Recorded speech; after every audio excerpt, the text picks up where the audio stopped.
你好，整抽濕機㗎。講我而家就已經將你部抽濕機拆開咗，你部機係唔通電，係啦。講而家佢個問題咧係呢部分壞咗，但係呢個部分咧我哋要揾翻呢嚿嘢一模一樣嘅尺寸出嚟係冇可能嘅，係啦，除非訂就一個，但係訂就一個嘅話咧，嗰個費用可能同買部新嘅差唔多。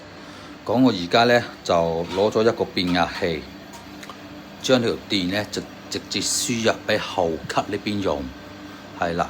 咁你而家都見得到，係啦，部機係着咗嘅。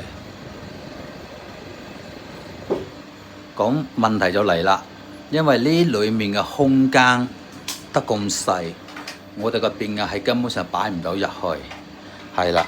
咁擺唔到入去嘅情況之下呢，有兩個解決方案。第一個解決方案呢，講我就會係將呢嚿嘢黐喺呢邊，或者黐喺呢邊，黐喺嗰邊之後呢條線呢，就由呢度攣條線出嚟，呢度開個窿仔，攣條線出嚟，黐喺上面，咁通電就呢嚿變壓器直接俾電後級使用，係啦。咁嘅話呢，部機而家就係可以抽濕噶啦。咁仲有第二個方案，嘅話呢，咁我哋就唔要變壓器。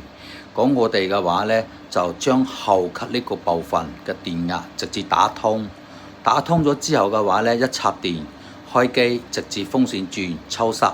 但係當然亦都有個問題就係話，呢啲燈全部唔會着，撳掣冇反應，咩都冇反應。總之就係話一插電就直接開抽濕機，除咗抽濕就係剩翻抽濕功能，係啦，其他咩功能都冇，係啦。咁所以喺兩個方案裏面，你睇下選擇要邊個方案。